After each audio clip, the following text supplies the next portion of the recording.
Hello, and welcome to Book of the Mouse Club, episode 69, Thursday, January 27th, 2022. Morning, monsieur. Where are you off to? The bookshop. I just finished the most wonderful story about a beanstalk and an ogre and That's nice. Marie! The baguettes! Hurry up! I'm sorry, but how can one possibly pay attention to a book with no pictures in it? My dear child, there are a great many good books in this world without pictures. I almost bounced clear out of the book. Some bouncing, huh? Come home or make myself known. J. Thaddeus Turtle, Esquire. Have you never met him? You will find his story in this delightful little book, The Wind and the Willows. I've come to return the book I borrowed. Finished already? Oh, I couldn't put it down. Have you got anything new?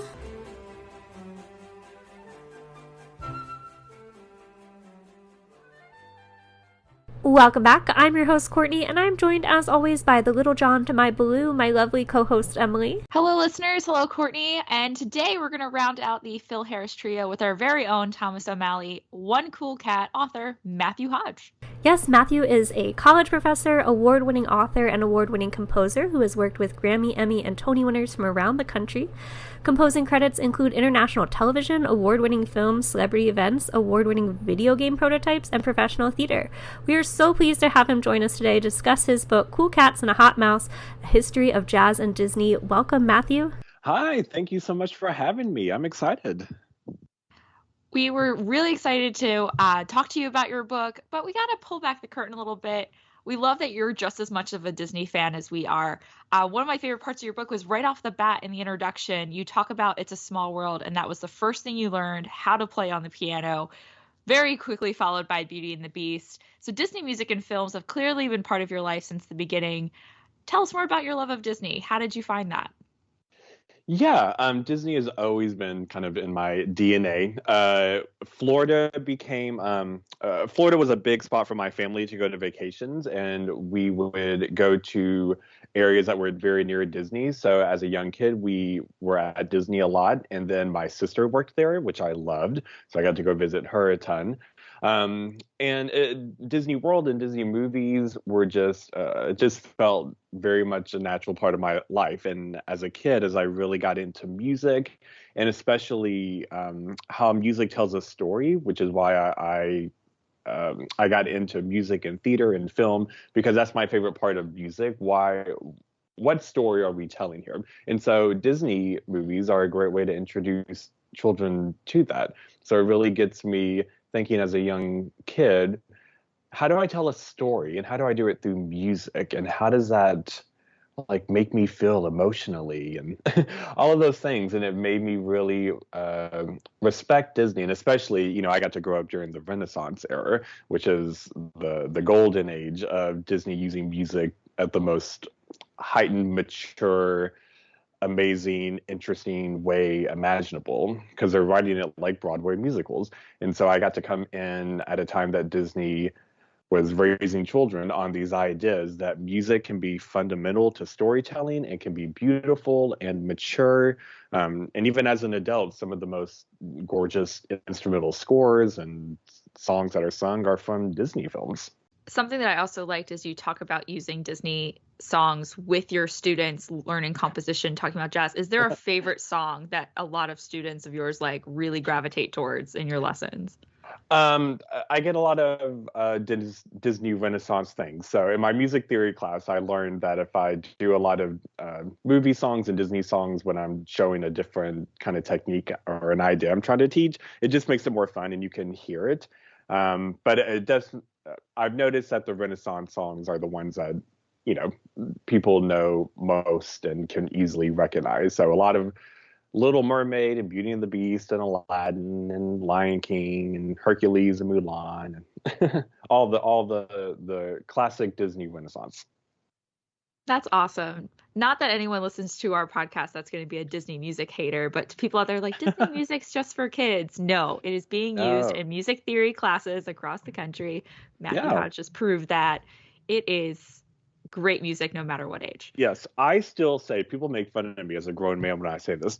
I still argue to this day, if I had to rank like the top instrumental scores that I think are the most successful in film, I still rank The Little Mermaid's score, the instrumental score. It's a phenomenal instrumental score that I think is like one of the top 5 best film scores of all time. And I will stick with that as a 36-year-old man. That's amazing. And talking about music as a mode of storytelling, that's what you do here in your book. You're using jazz and talking about music through Disney films. And the very beginning, you established that jazz and Disney evolve along a parallel timeline starting in the 1920s. And it seems so obvious when you say it, but it still caught me off guard. I was like, oh my gosh, you're right. They do. So why do you think this relationship between the two is often overlooked? Again, once you said it, I was like, of course, makes Mind total blown. sense, but I never thought of it before. So why do you think it gets overlooked, or how is this significant for music as well as film that they're born at the same time? Yeah, it's something that I kind of stumbled on. I was on this path that I kind of set a couple of goals for myself each year professionally. And so it was a time that I said, I really want to dive more into writing. I've done a lot of writing music and theater things. I want to get more to the written word. And I knew that I wanted Disney to be my first full-length book. I've been lucky that I've gotten to do a lot of like textbook chapters for things, which I love, but those can be kind of stuffy and cold, and it's very academic and highbrow and big words and, you know, all that stuff, which is great. But I knew I wanted to write a book for kind of just general audiences. And I wanted to figure out, what is it that I could say that I feel like isn't necessarily talked about a lot. So I dove a lot into different research, and I started to notice something that kept coming up over and over was I love jazz. Jazz has always been a part of my life too. I was in jazz bands in school, and I was learning jazz songs just like when I was learning Disney songs. And jazz has always been a part of my soundscape as a person. But it really shocked me that the more research I did, the more that I saw this constant relationship between these two worlds, and that there wasn't a book that was completely devoted to it. There's lots of books where a part of it will talk about jazz and music, or it's about the specific person, and Disney is mentioned, but there had never been a book that I could find that was solely about this marriage between these two worlds. That the more I researched, the more I thought what you thought of, oh my gosh, this is like a gold nugget. This is huge. This is a huge foundation of Disney history. Why is there not a book about this beyond just, you know, some chapters? And we can get into later, if you want, sort of what it's like to work with a publisher. But that's how I got the publisher excited, because it was, listen, I had this idea, and I've been, not that I'm anything special, but I've been scouring the internet and libraries, and I cannot find a book that does this. Let me do it, you know. Let me be the first one. Yeah, and that got them excited, because they agreed. They said, you know, out of all the books, all the Disney books we've ever read and found and come across, we haven't found one that's wholly about this relationship. And when you look at the history of jazz and Disney, I mean, it is just a consistent building of each other. And in the book, I describe them as two ships that keep passing each other and running into each other, and in good and bad ways, because they both are building American entertainment at the exact same time over the same decades. And both are considered really uniquely quintessential American, because America, Disney plug, the Mighty Ducks, I think it was the Mighty Ducks movie 2, where they're getting tutored and their teacher says, you know, America's a teenager in the world. And that's true. And so many of our art forms, you know, when I lecture in my college classes, so much of it is about, what did Europe give us? What did Asia give us? What did Africa give us? And then how that impacted America. But jazz and then Disney are very quintessential American. And I talk about in the book that most people, historians, consider jazz the first true quintessential American art form that was made from a people in a country, and that it's distinctly American, even though it's influenced by all of these things outside. And then Disney is also the same, and they're both used to define entertainment of a nation that's then going to help define entertainment for the rest of the world, because America is going to become the entertainment capital. And jazz and Disney are working hand in hand, spiraling around each other over the same decades, and spend half a century building these empires together. And it just floored me that there wasn't a lot about that history. Well, we're so glad you brought them together in this way. And you mentioned the publishing process and the research. So I'm a research nerd and want to hone in on that first. Your book is filled with it. We always appreciate a good bibliography, though I imagine Yes. with a topic like jazz, much of your research had to be just as much reading as it was listening. So what were some influential sources within your research, or any great research finds you'd love to share with us?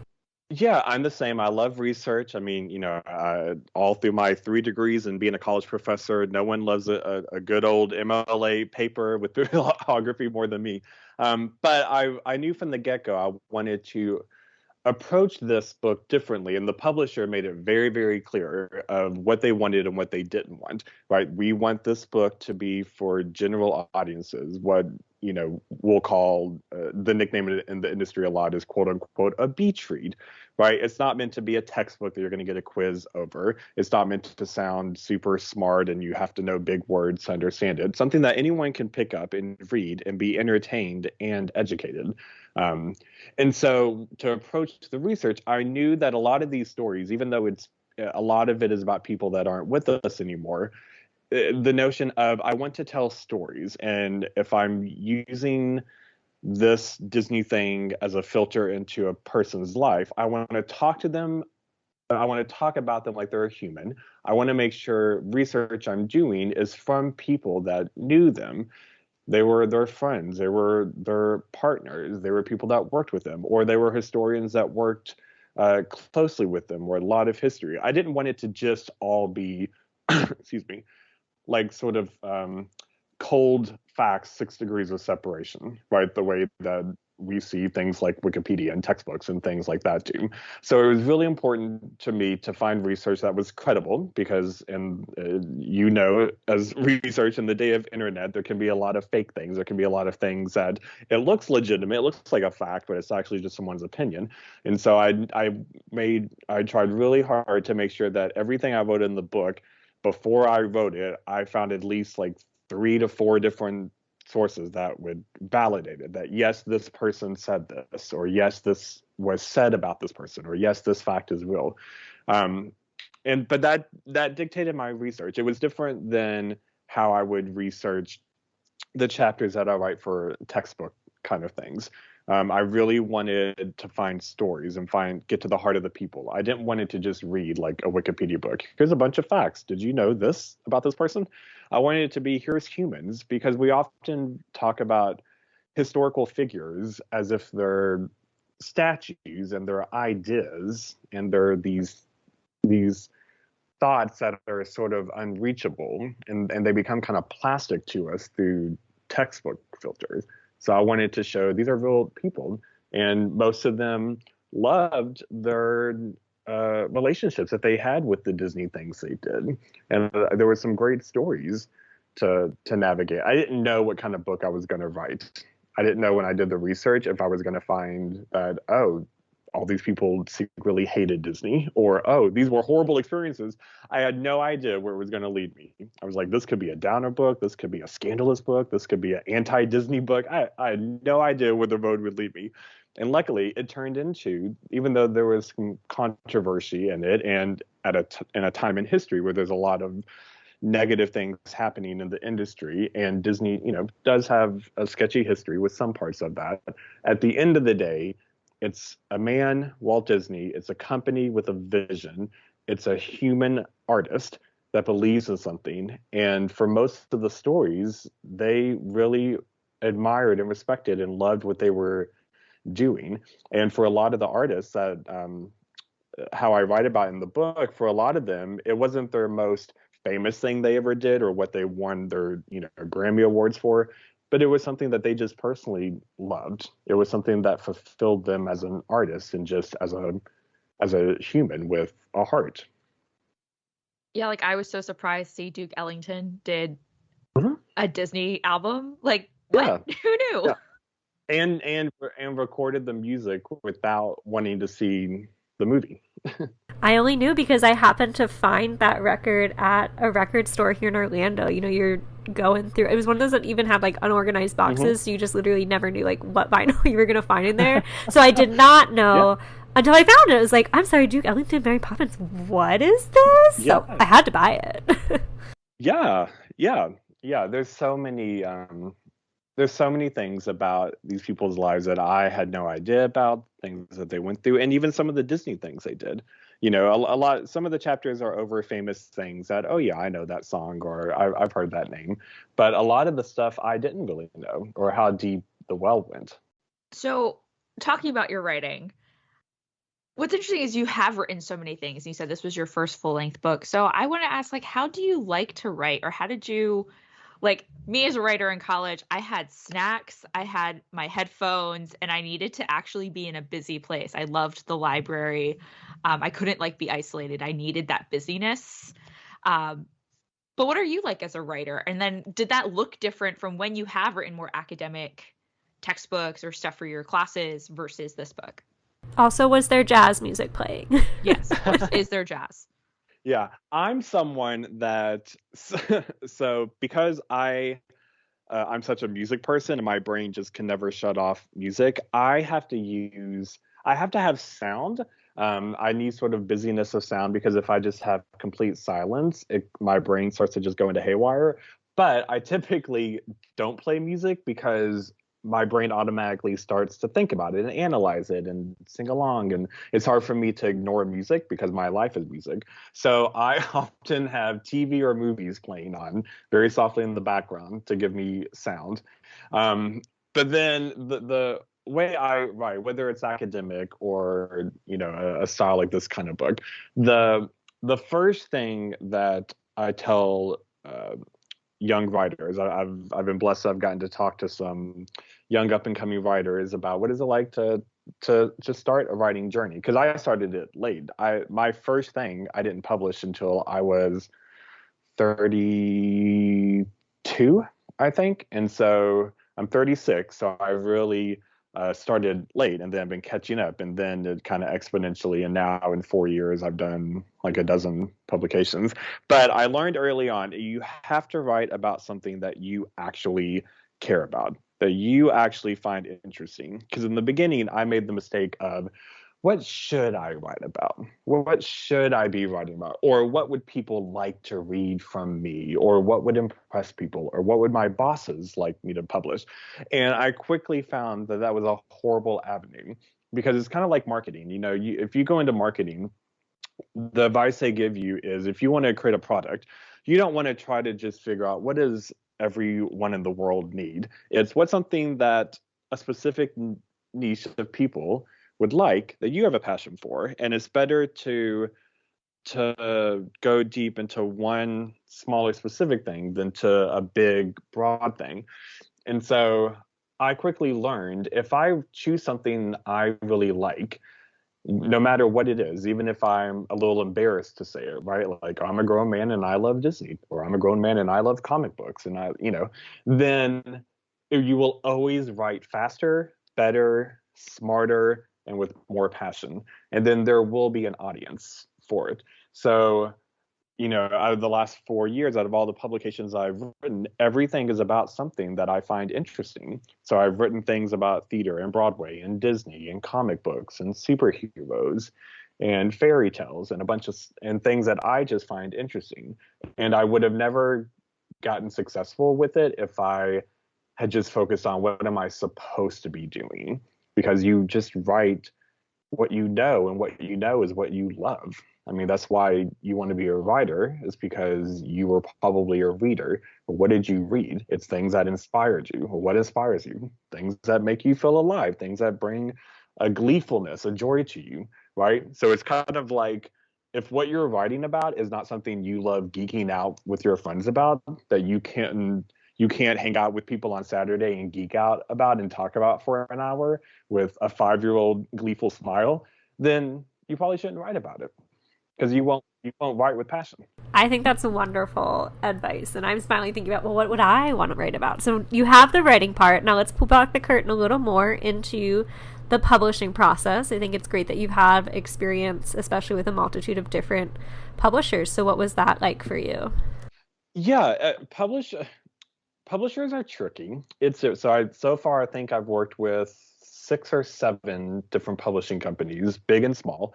In general, I have learned that the best experiences have been with the smaller ones because they have a lot of passion. They have a lot of investment, personal investment into what you're writing. Big ones are fine. There's a lot of red tape to go through. There's a lot more timing to go through and just a lot of things to consider. But when it came time to pitch my writings to publishing companies, the first thing that you really want to have is a very clear, concise idea. What are you pitching? And it needs to be very, very focused. So I couldn't just pitch, hey, I'm thinking about writing a Disney book, and it might be kind of related to music, maybe jazz.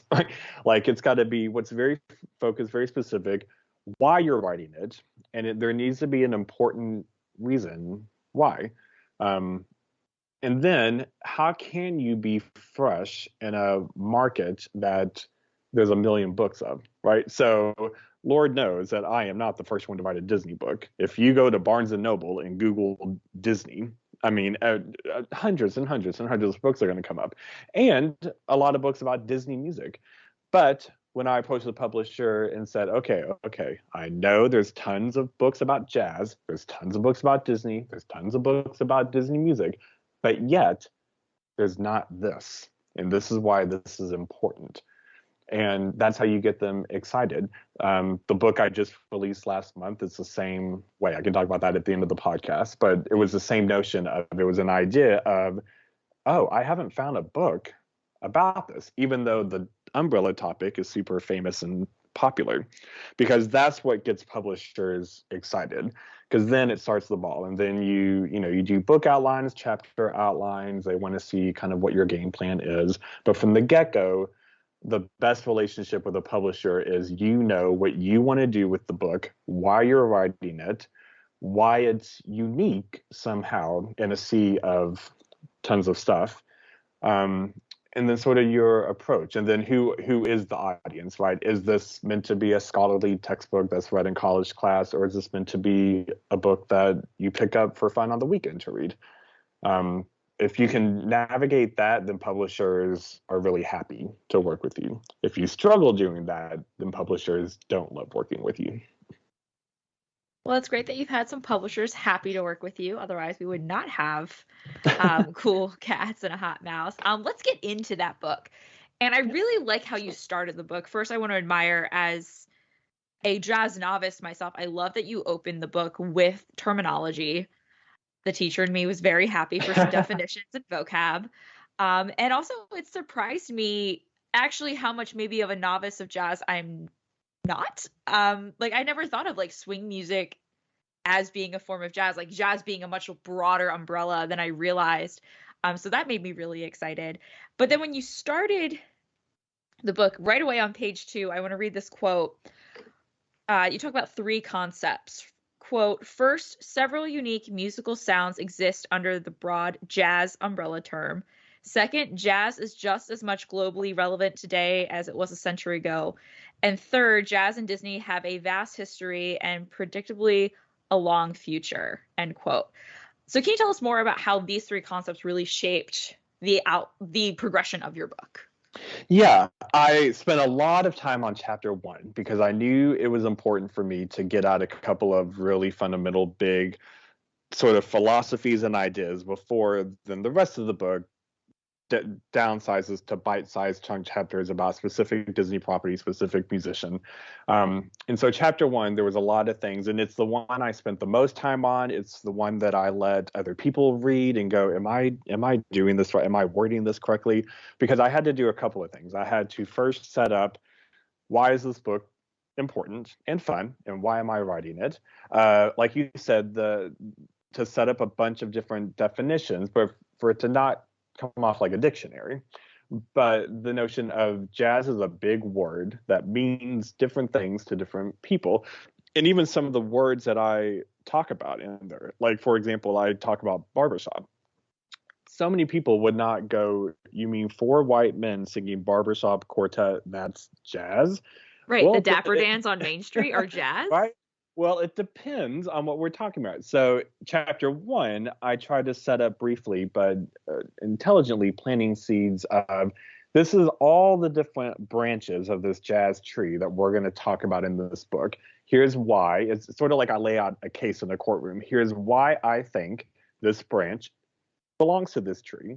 Here's why things like this and this and this maybe it aren't always considered jazz, or it's not the first thing of when you think of jazz.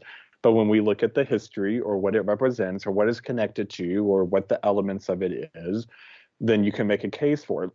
And so I set up the whole notion of things that I call jazz and then jazz adjacent. Like it's at the corner of jazz, and here's why. And it was important for me to get a lot of that out of the way and to make the reader feel like you're starting the book with, okay, I can be in the driver's seat. I understand this word jazz. I get what's happening here. It kind of just puts everyone on the same level playing field, because jazz, if you're not a music lover or if you haven't played instruments before, I didn't want people to think, oh, I can't read this book. I don't know anything about jazz, right? I wouldn't win jazz trivia. But, chapter 1 kind of puts that baseline. And at the same time, I also have to set up what are the things I'm going to talk about, especially when it comes to things like race, right? I am a white male.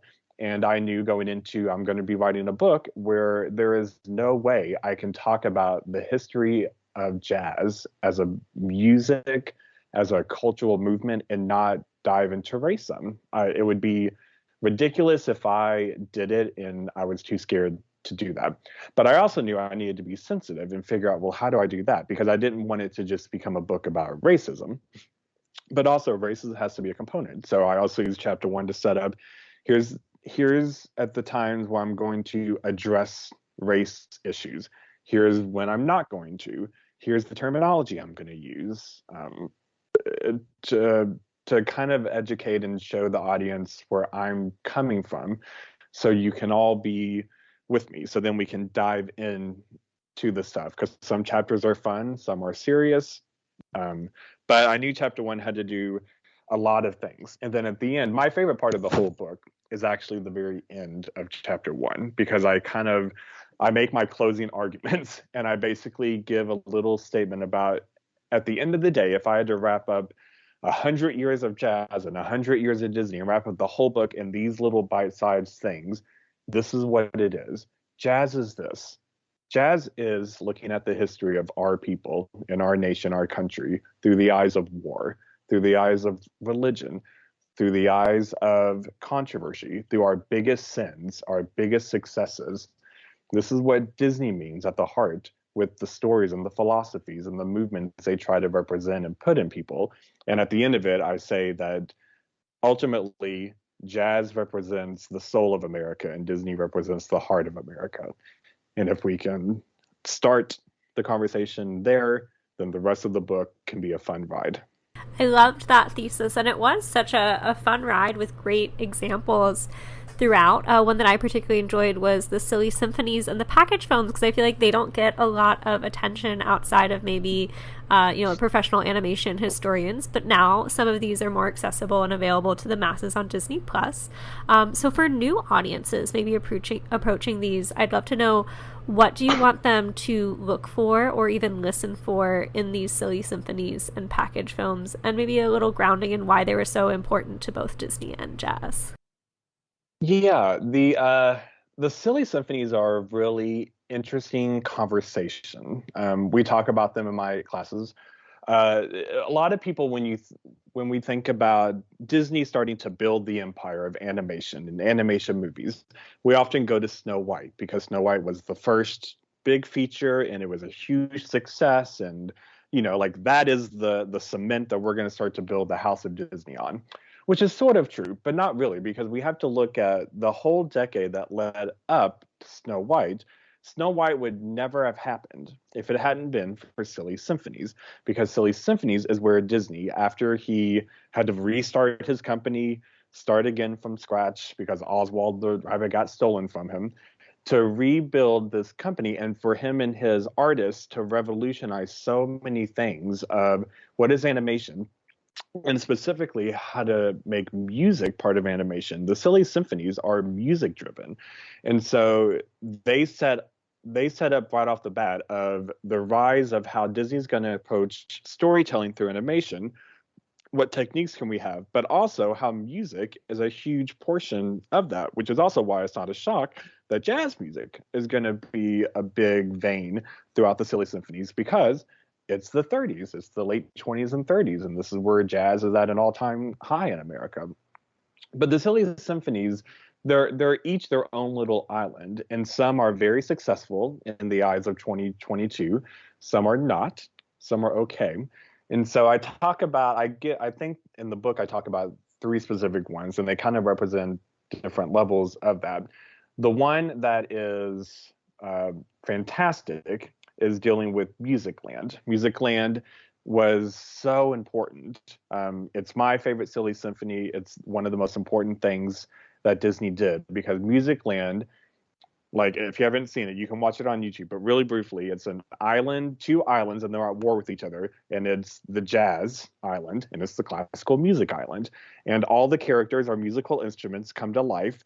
The communication, the sound effects, and their talking, it's all music instruments connecting. And then it's a Romeo and Juliet story of the son of jazz and the daughter of classical music fall in love, but the parents don't want it. You're not supposed to mix the two. And it's this cute little cartoon, but it was so revolutionary because it's at a time where America is having this cultural argument about this, because jazz was not respected. Jazz was not seen as something sophisticated the way that classical music was. But that Silly Symphony was important because it showed that not just music, but jazz music specifically was the character, the communication, the story, the animation, and the message all at the same time in this little 10-minute thing. And it worked really, really well. And so a lot of the Oscars that Walt Disney won is for his Silly Symphonies. A lot of the techniques that the artist needed to perfect in order to then do Snow White, and then right after that, Pinocchio and Dumbo and Fantasia and Bambi and all the World War II 40s animation movies, they wouldn't have learned those techniques without trying the Silly Symphonies. But we don't always remember them because they're not as well known, or they're not published, or some are very outdated, especially with how race is portrayed in some of them. But if you have to go online to look at one, look at Musicland, because it's phenomenal and it sets up an important philosophy of music. And then we get things like Snow White that gets to break the glass ceiling, but it took Silly Symphonies to do it first. So let's talk about Snow White.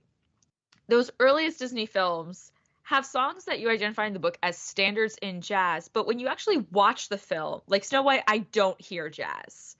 Mm-hmm. But you talk about artists who then covered parts of Snow White and jazz. Pinocchio, I love Louis Armstrong and Benny Goodman's covers of When You Wish Upon a Star. I've been listening to those forever, but you don't hear jazz in Pinocchio. So what is it in these early classic Disney films that you think these artists were hearing in that music that then they applied their jazz style to it? Yeah. Well, so because these feature films are going to come at the time that now America has gone through its jazz age, and World War I and World War II, and swing music has become crazy popular, and now jazz is super popular with both Black audiences and white audiences, and it's kind of swept the nation by storm. Well, by the time we get to the feature films, that means the music theory, the way music is built in jazz, can seep in. And so it causes an interesting conversation, right? So a lot of audiences would say what you just said, where, well, I listen to Someday My Prince Will Come or When You Wish Upon a Star, and I don't hear jazz. It doesn't sound like jazz. When I listen to it, I hear tons of jazz, but it's not wrapped in a jazzy package. But the way that the melody is written, the way that the harmonies, the chords are written, some of the structure of it, it's elements like puzzle pieces of jazz, because jazz has now seeped into American culture and in its music. But in the film, it may be presented of, oh, well, it's a lovely soprano singing over a string orchestra, so that doesn't sound jazzy. But that doesn't mean there's not seeds of jazz thinking in it and the structure of it, which is why it's not shocking to me that artists were able to then turn them into jazz standards, because those puzzle pieces were there. They just had to be put together more. It's an interesting idea, because I do agree with you. When you listen to those songs, you don't no one thinks of, oh, Snow White, that is a great jazz soundtrack, right? But there's elements of it. There's music theory that you can get involved to think about, and it actually is sort of there. You just kind of have to see it with a different sort of perspective. I now need to watch Disney films and listen to Disney music afresh with a musician with me, because that blew my mind thinking about that. And I had to read your piece about jazz standards a couple times to get a hang for what you meant by jazz standards. That was a new concept for me. But now I want to go back and re-listen, and I wish I had a little bit more of that musical ear. So I need a musician to have a Disney movie marathon with me and tell me what's happening in this music, because I already love Disney music. A lot of us do. But there is way more layered in there if you truly understand that music theory and those dynamics of instrumentation. Oh, yeah. Well, and that's why it's really famous. It's so popular to take any Disney song and turn it into a jazz thing, because jazz just has a lot of fantastic building blocks that you can build stuff on, that even if here's a song and you think there's no way that could be jazz, you can somehow make it jazz, because you're building stuff on building blocks that make it work. So, we have fun in that in my music theory classes, where we'll take, a song or whatnot, and then we'll do it different ways just for fun. For example, I don't know if you can actually hear this. My keyboard is right underneath me. Can you hear my keyboard? So if I were to do, we'll do something that's not copyright, right? So Twinkle Twinkle Little Star, right? All right. Well, if we start playing around in class and going, oh, do it the way, Mozart would do it.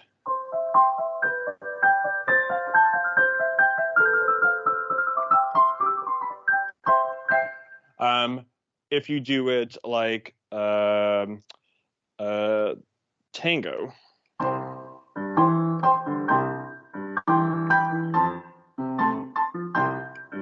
right. Or if you want to do it jazzy, if you want to do an upbeat jazz. All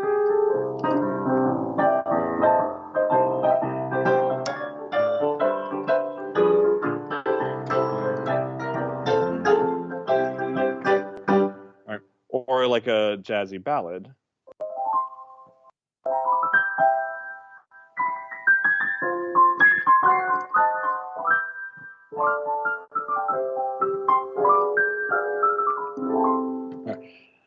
You're taking building blocks of a bunch of different stuff, and you're putting it together in different ways, and you can turn any music into anything, because music is a universal language. And so we have a lot of fun in class doing that kind of stuff, and especially when it comes to jazz, because you get so many cool harmonies and chords and song structure, and what do you do with melody, and just really cool, fun things. And so that's why you can take a lot of Disney songs. If you go to Spotify and search Disney jazz, you're going to find tons of stuff to listen to. And it may not be songs that started off jazzy in the movie, but we can make it jazz and we can have fun with it, which is fun, because then you're kind of subconsciously honoring both at the same time, because they really are, two people that were, like it or not, in a marriage in American entertainment for a long time.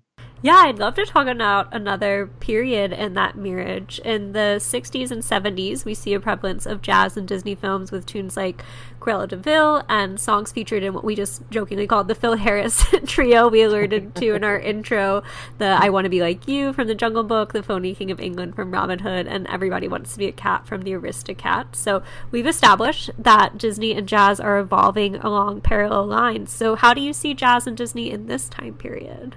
Yeah, the 60s was great because it was at a time that jazz had sort of, uh, from a general perspective, if we're generalizing, jazz had sort of gotten past its heyday from the world wars and from the 40s. And by the time we get to 50s and 60s, there's going to be a lot more rock and R&B and doo-wop and things like that. But because of that, we're going to have these generations of amazing artists and people that were jazz musicians and people that were band leaders and people that made waves that, even though if jazz isn't the number one thing on the radio, that doesn't mean we don't have all this talent. And so in the 60s, you see Disney start to reach out to these generations. It's not just about we want the song to sound jazzy, but it's about who is the person, who's the voice, who is the name along with it, and someone that is from a generation that has earned a lot of respect and can help bring jazz back into the conversation. Which is why, the 60s Disney animated movies sort of falls in that category of they're not always considered like the most amazing, brilliant, Disney movies of all time, like the way Renaissance is. But there's some great stuff in there. But there's a lot of great people that are connected to it, especially in the jazz world. And it was a time that they enjoyed working on their projects. And it was a great way for people to get reintroduced to jazz and to artists, right? A lot of times people's introduction to this famous band leader or jazz name is because, oh yeah, you were the guy that did Jungle Book, right? That kind of a thing, which is great. I'm all about whatever it takes to teach someone something, then great. Well, that's how I know Phil Harris. Same. Because of those films. Yeah. I did find that so interesting, though. Reading your book, I appreciate that it's chronological as a history teacher. I love chronology. But I did see that pattern of we have the silly symphonies. There's a lot of upfront, this is jazz music. Then we have those classic films where you said you have jazz elements, even though it's not, to listeners like me, this is jazz. Yeah. And now we have the 60s coming back up again of we're featuring jazz in more, I guess, traditional, or when I say traditional, I guess more general audience listening kind of jazz. Like a mainstream version of jazz. Yeah. And now going into the Renaissance, we kind of see that dip again. Mm-hmm. We also grew up in the Renaissance period, and your chapter, Hercules, Aladdin, Tarzan, again, blew my mind. Where am I finding Tarzan, Phil Collins, rock and roll jazz? But again, it makes total sense when you lay it out in your chapter. But I would love to hear you talk more about that, thinking about jazz as a genre in the Disney decade, the Disney era that we all grew up in.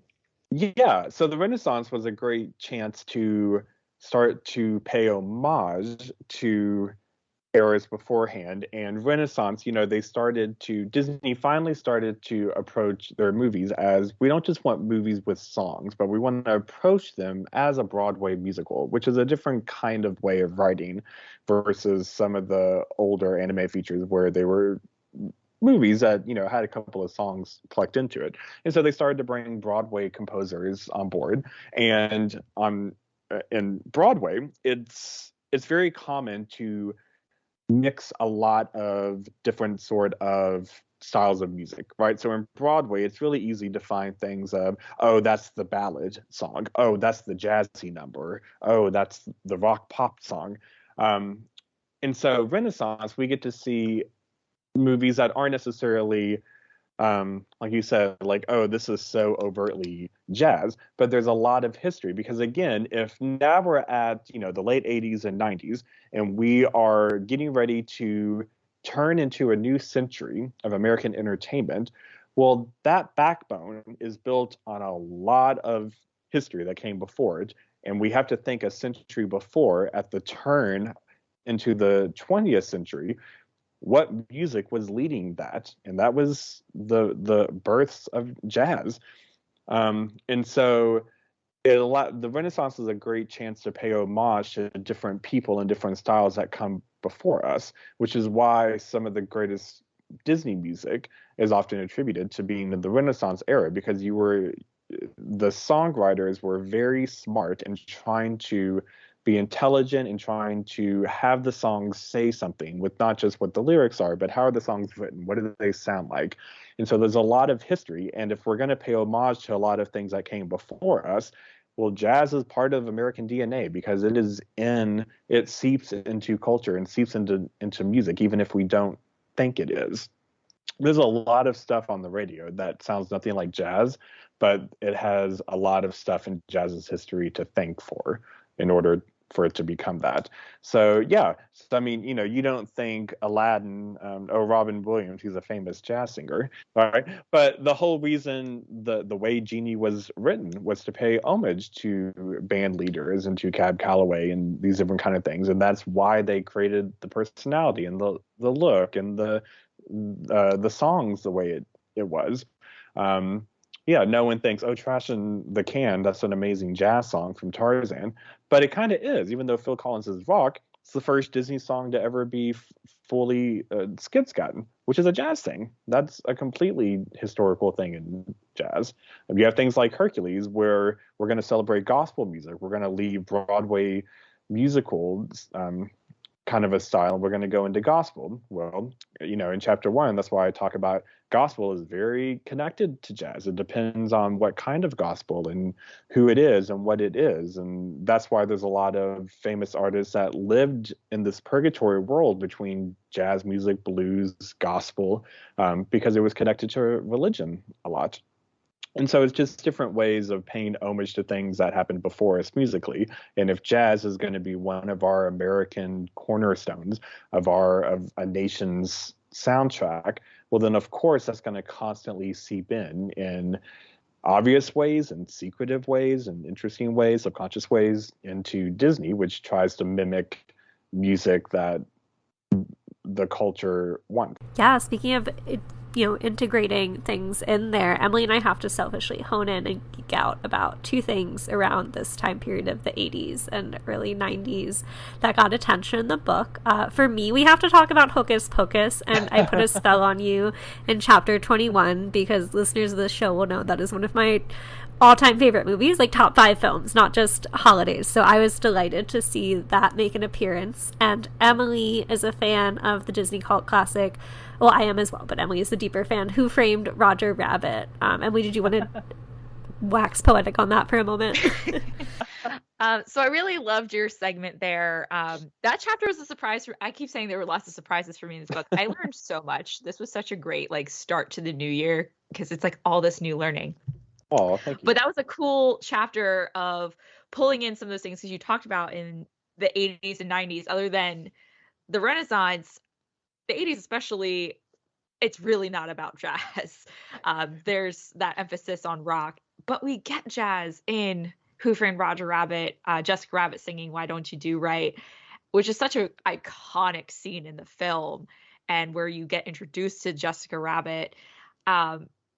And I really enjoyed learning about the history of that song, and it makes the film even more authentic to its time period, even though we are merging Toontown with real life Hollywood.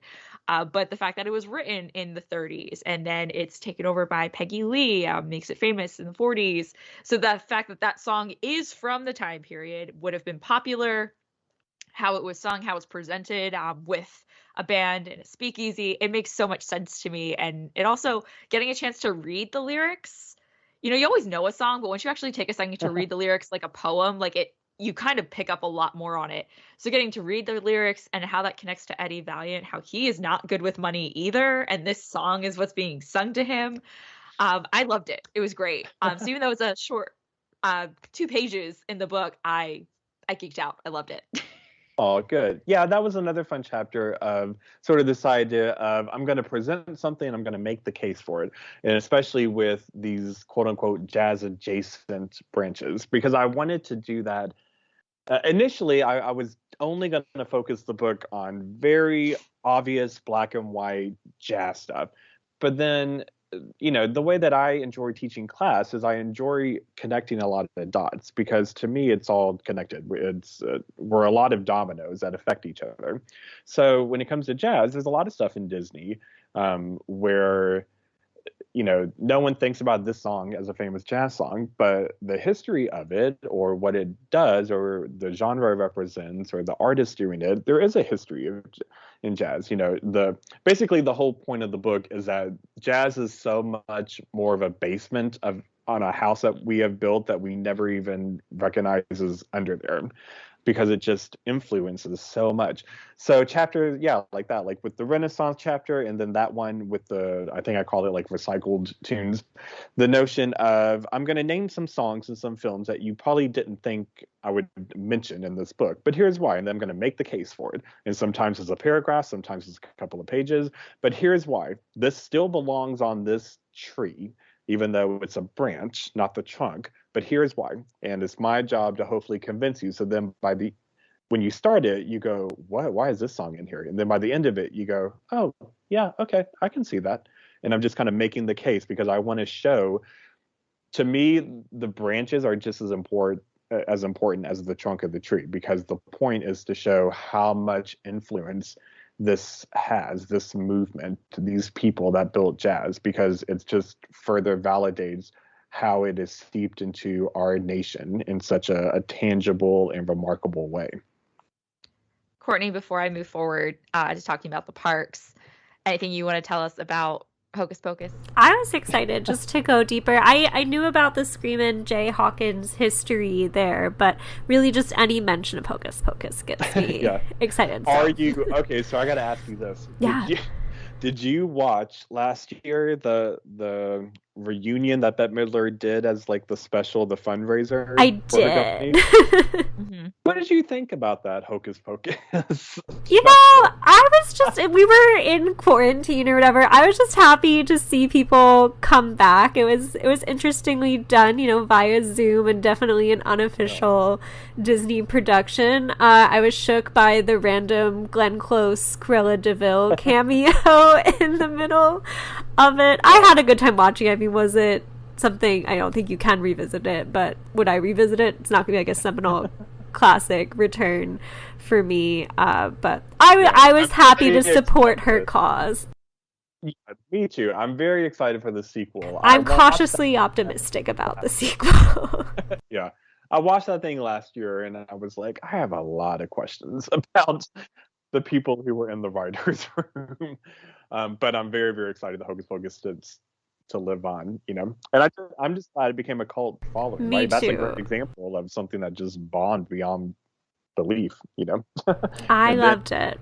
I was the one with the VHS rentals supporting it from day one. I was definitely one of the best Disney movies ever.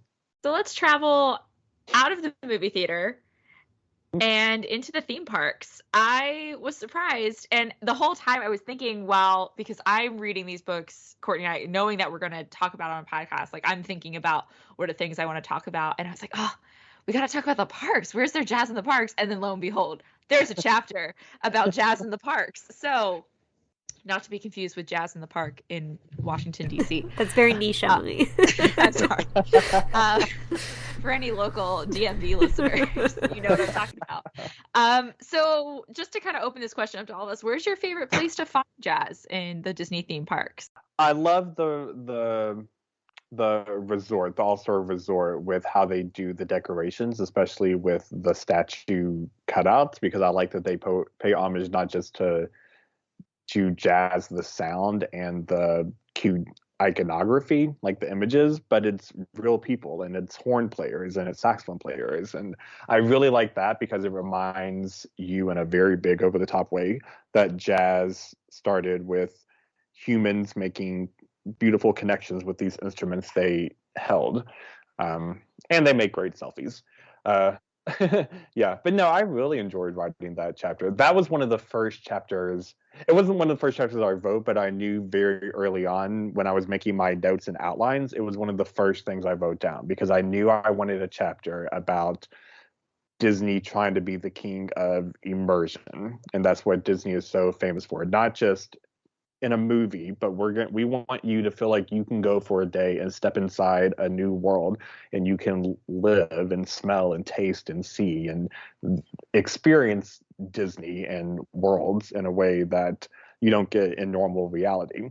And so since Walt Disney himself loved jazz and the Disney Company has a huge history with jazz and jazz has become a staple iconic sound to represent America, then it makes perfect sense why jazz is full of it's all through the parks and even in the international parks because that is our sound to them or as one of our sounds.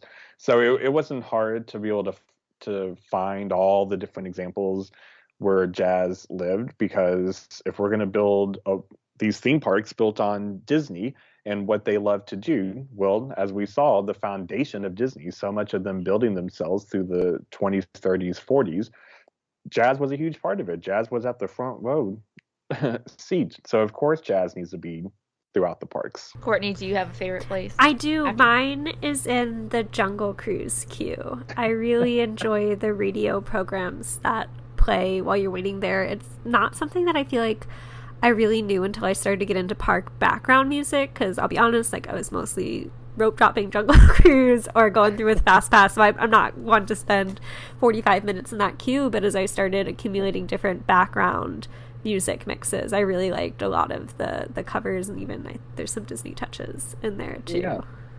And I also love the ragtime piano player on Main Street because I talk about how like ragtime is a big part of that history too. And so that's always fun. I used to see him and go, oh, I want to do that. I want that job.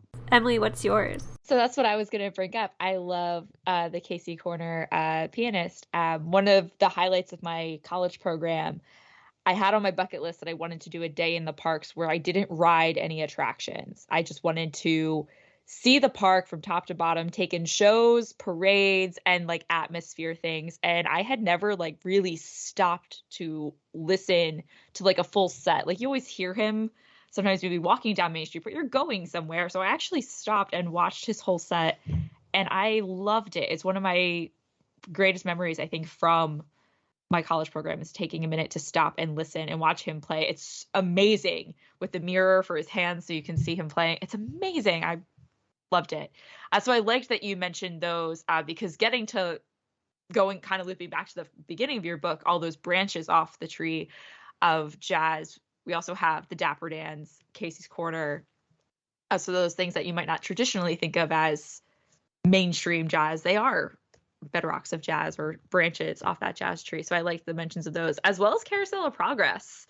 You mentioned Kevin Rafferty, who we've had the pleasure of talking to on our show, and his work with George Wilkins. And yeah, you leave Carousel of Progress singing what he says, quote here, that Glenn Miller vibe of band music.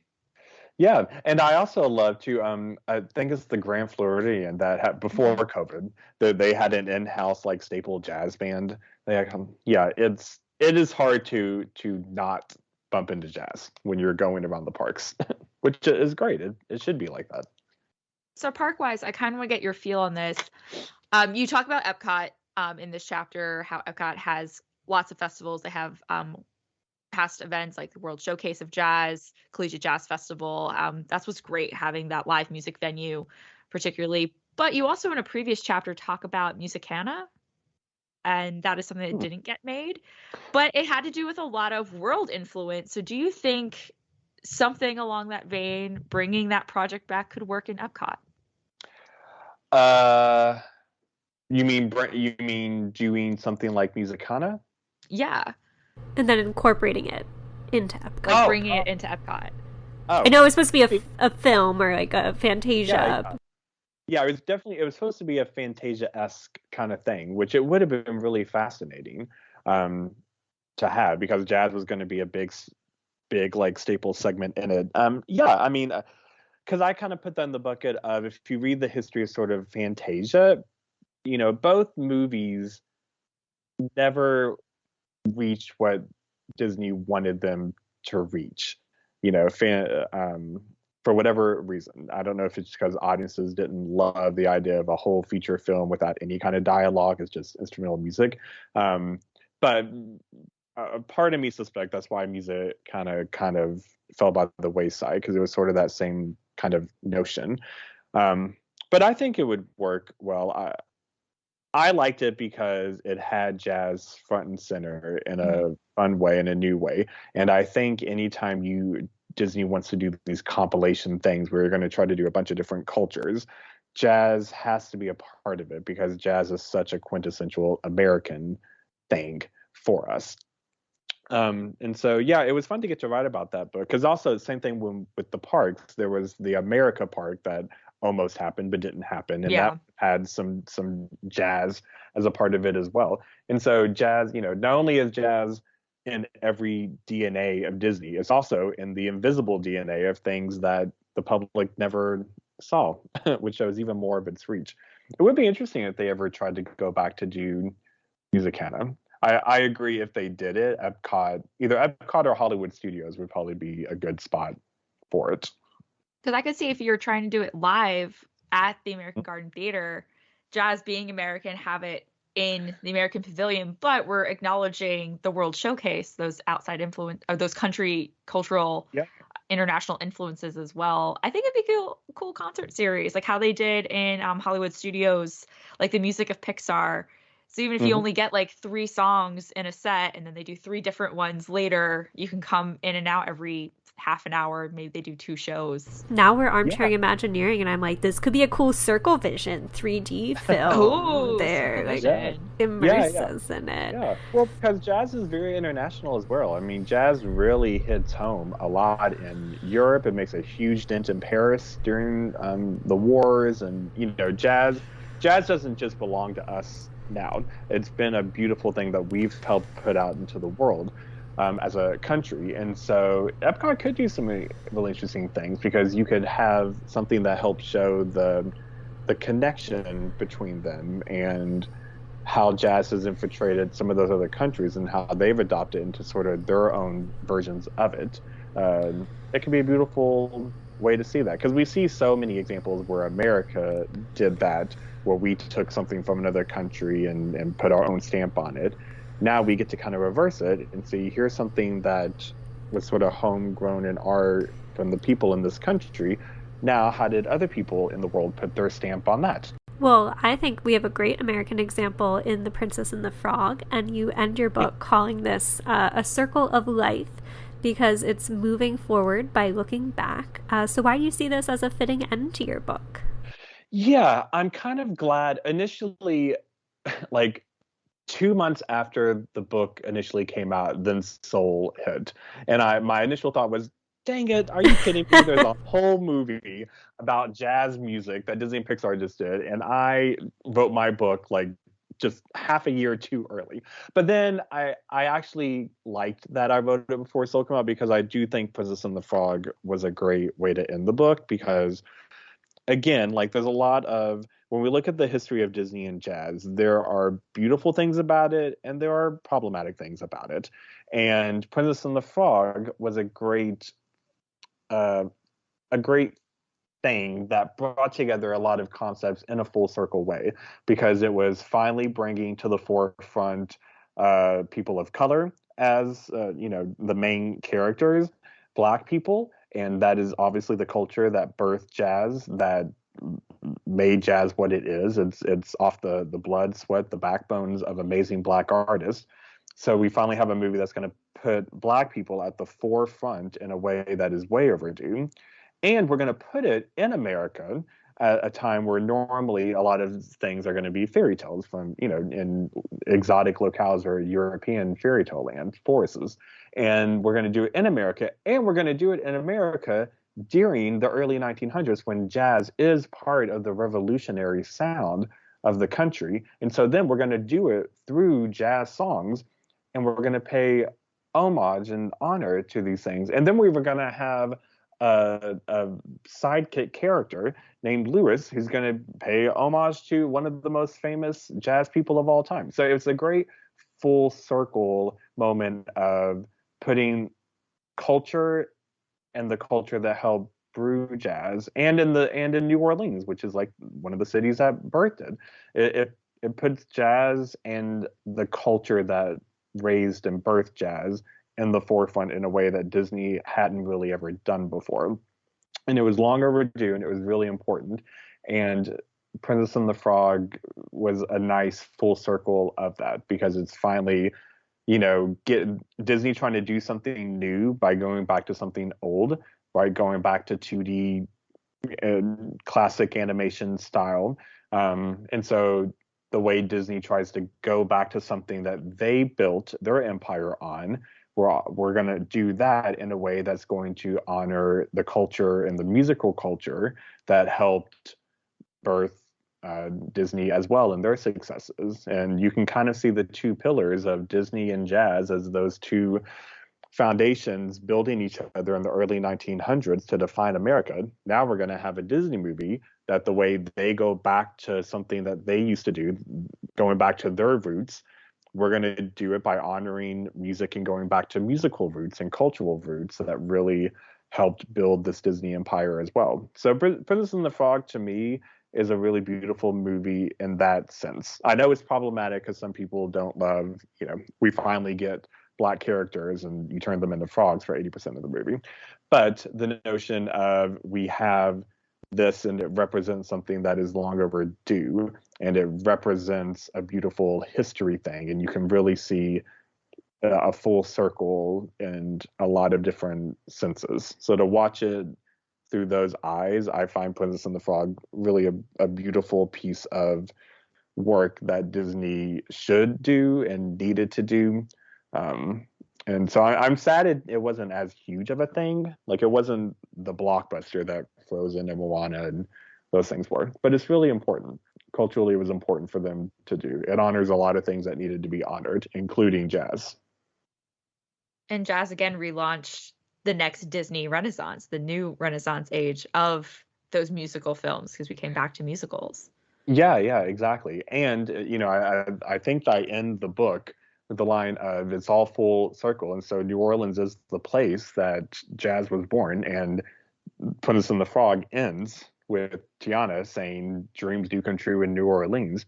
And so it's all this full circleness in really cute ways and beautiful ways and deep ways. And so, selfishly, I was mad for 15 minutes of I cannot believe I should have waited 6 more months, and then I could have had Soul, a whole, that would have been a perfect chapter. But I was glad that Princess and the Frog actually gets to end the book, because it feels more of a beautiful, poetic way to end the book. Can always add an appendix in a future reprinting. Yeah, just like one sentence. Like, asterisk, please see. And go watch.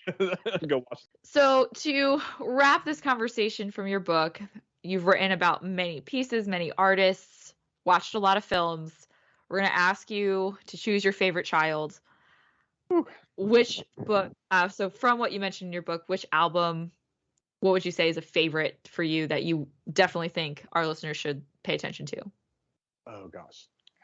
I'm not going to say one particular album, but I'm going to say a person that I talk about in the book, and that's Eartha Kitt. Eartha Kitt deserves like an Academy Award-winning biography movie about her. She, as an artist, as a woman, as a human, as a singer, as a jazz person, was just fascinating. I could write a whole book on her. So I was really happy I got to do a chapter about her, and I would tell readers, go seek her out and really explore her. She was just incredible, and her work in Disney was incredible. Right? I point out that some of her best reviews she got, and some of the last awards she won was for her works in the Disney stuff. So she's phenomenal. But I would say, go run and go look at her and spend a day with Eartha Kitt. You won't be disappointed. I think that's a great pick. Well, we do have 2 questions that we always conclude our author interviews with. And one you've touched on a little, which is what is some advice that you want to leave to future authors? So feel free to elaborate on what you've shared earlier. And then finally, another tough question. What is your favorite Disney book on your shelf? The Disney book one. This is going to sound so basic, but it's true. I love those little golden books. Those things were life-changing as a kid, right? They were just so beautiful, and they're so beautifully written and illustrated. And as a kid, I'm big on. It goes back to like, what advice do you have as writers? The notion of the most passion you're going to have for something is something that has probably been with you your whole life. So something that you loved as a kid that excited you, that's probably what excites you as an adult. So, those little golden books were amazing to get me as a window into reading and storytelling and what it's like to read words on a page and then flip the page to find out what happens next. And I can enjoy a story on these 2D flat pages just as much as if I'm watching it on my screen, right? I can love Aladdin in my book just as much as I love Aladdin on the TV screen, and that's so important for children to learn. And so that deals with the notion of advice. At the end of the day, if you don't have passion for what you are writing about, if you don't have a genuine interest for it, then it's just not going to be good, because writing is a commitment. It is a lot of hours. It is a lot of time away from family and friends and fun. It's a commitment, but it's so worth it. But you have to love what you're writing about, and you have to have a strong opinion about what you're writing about, or else it's just a waste of time. And I'm glad I learned that lesson. I've been able to write a bunch of stuff, but I always find an audience, but it's stuff that I enjoy talking about, that I geek out about, whether it's something fun or something serious or something controversial. It's just, if I can talk about it on a Saturday with my friends at dinner for like 2 hours, then that is something I could probably write really well about. If it's, what would my boss really be impressed with me if I wrote about? Then it's going to bomb. It's going to be cold. I'm not going to have an investment in it. So if you find something you're interested in, don't be embarrassed to say, this is what I'm interested in, and then write it. And then there will be an audience for it. I promise you, there will be. Perfect. Well, if our listeners are continued to be interested in this topic, we always like to leave them with some extra resources. So I would love to pass along a resource created by one of our listeners. Listener Alan emailed us to let us know he was so inspired by your book while reading along ahead of the episode that he created an Apple Music playlist called Cool Cats and a Hot Mouse with a lot of great Disney jazz covers, songs, things mentioned within the book. So we have linked that playlist in the show notes for all of you as well. Yes, definitely check that out. And while I was reading the book, I was listening on Apple Music. It was a lot helpful when Alan passed along his playlist, but finding those albums that you talk about in the book is fantastic. And listening while you're reading or while you're watching, those new ways to listen to those Disney music we all love. But growing up, this was one that I had a giddy moment reading. You talked about the work on the Betty Goodman story and the Glenn Miller story, which were movies that I grew up watching with my grandparents because that's the generation they are. They are the generation that listened to jazz and big band. And when you're babysat a lot by your grandparents, that's what you listen to and watch a lot of movies on. So if those edutainment biopics have really made a comeback with like Rocket Man and Bohemian Rhapsody. So if you love those, I encourage listeners to go watch the Benny Goodman story, the Glenn Miller story. They're entertaining and they have a lot of great music. And then finally, Matt, you've alluded to us before the show that you have something else up your sleeve. What's next for you? Yeah, so this is going to be a shameless plug, but actually it's related. And you all, I didn't think about this, but this is the first time I'm publicly like talking about it and showing it, which I'm really excited because it literally just got published. Like the pages are still warm. You all listeners can't see it, but I'm holding it up, but it's a new book that I just published. So it's my second full-length book of myself, and it's dealing with music from movies too, but this time it's Batman, so it's not Disney. But the book is called Gotham City Sounds, the music of Batman villains. And what I do is similar to what I did for Disney Jazz. I realized that there had never been a book ever written about the history of how composers write the psychology of villainy. What is it sound? What is the sound of evil? And Batman villains are some of the most famous things on screen that we watch, but there's never been a whole book about it. There's books about Batman's music, but not the villain's music, and they're the most interesting ones. So I go through the book, and each chapter is we talk about Batman from its early inception in the 40s all the way up through present day, but we analyze. I'm saying we, like me and the reader. We walk through and I talk about how I analyze how composers wrote music for these villain themes in a way that is supposed to musically represent psychology and what the music is doing as an audience member, whether it's a silly villain or something serious. But it was really fun, and it was I literally started writing that book the day after I finished my Disney book. So I just jumped into a new one, but it just got released. It's available on Amazon. But I'm really, really proud of it. And I've had friends who are very honest with me, who read both books and actually told me my Batman book they think is even better than my Disney book. And I'm super proud of my Disney book. But it's another example of write about what you aren't embarrassed to say, right? So I love Disney, and then my second favorite passion as a kid was Batman. I had a ton of Batman toys. So why can't I write a book about Batman? Who says I can't? So I'm really proud. I love this pop culture lens to music and look forward to more from you. I have a Batman fan in my household, so I think that will be making its way to our shelves soon. In terms of our podcast shelf, next month we will virtually journey back in time and to the happiest place on earth with the newly published book Walt's Disneyland, A Walk in the Park with Walt Disney. We'll be joined by e-ticket to Broadway host and self-proclaimed land boy David Alpert as our resident Disneyland expert. And here's a brief description of that book from Amazon. An immersive guide to the attractions and landmarks Walt helped create in his original Magic Kingdom, Walt Disney's personal imprint remains firmly intact at Disneyland. Walt's Disneyland allows guests to walk around Disneyland identifying the attractions and landmarks Walt championed, touching what he touched, and seeing his original Magic Kingdom through his eyes. Walt's Disneyland is organized land by land, clockwise, beginning with Main Street, USA, then on to Adventureland, Frontierland, New Orleans Square, Fantasyland, and Tomorrowland, end quote.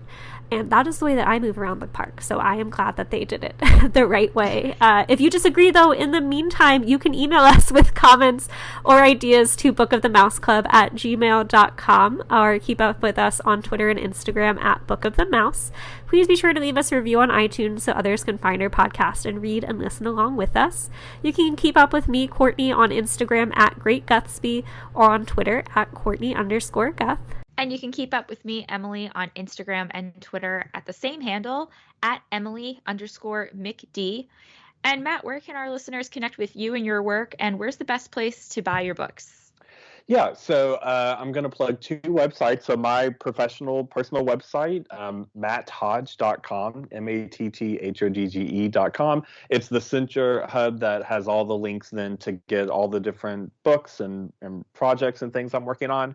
And then another fun announcement for you all, I haven't said this to anyone yet either. I am getting ready to launch. I just launched a new blog, and I'm getting ready to launch a YouTube channel that's going to go with it. It's called Pop Professor, and it's going to be dealing a lot with my intersection of education and entertainment as a professor of pop culture. And so that website, the blog just launched, but it's popprofessor.com. And so check it out. It's still new. I'm still working out kinks, so I'm going to be adding blogs to it. In a couple of weeks, I'm going to be starting a YouTube channel connected to it. But matthodge.com is my central website that you can read all about me and connect with me and chat with me. Say hi. And then, Matt, we always close our podcast with a quote. And being the guest of our episode, you have the honors. So what is a quote that you've chosen to share with our listeners today? Okay. Am I allowed to do two? Am I allowed to have a tie? Yes, you are Because absolutely. You're not the first. I have two because one represents the child in me, one represents the adult in me. The child one in me is from the Velveteen Rabbit. Everything that is real was once imagined. And especially for something like Disney, that's very, very important. This philosophy. You can make anything real if you can imagine it hard enough. And then the adult side of me is from Carl Sagan's Contact, which is the world is what we make of it. Well, I think those are both two great quotes, and we thank you for sharing them with us today, along with your time, your wonderful insights. This was such a great book and such a great chat with you. Thank you so much, Matt. Oh, thank you so much for having me. It's an honor. And until next time, cool cats, remember, a cat's the only cat who knows how to swing.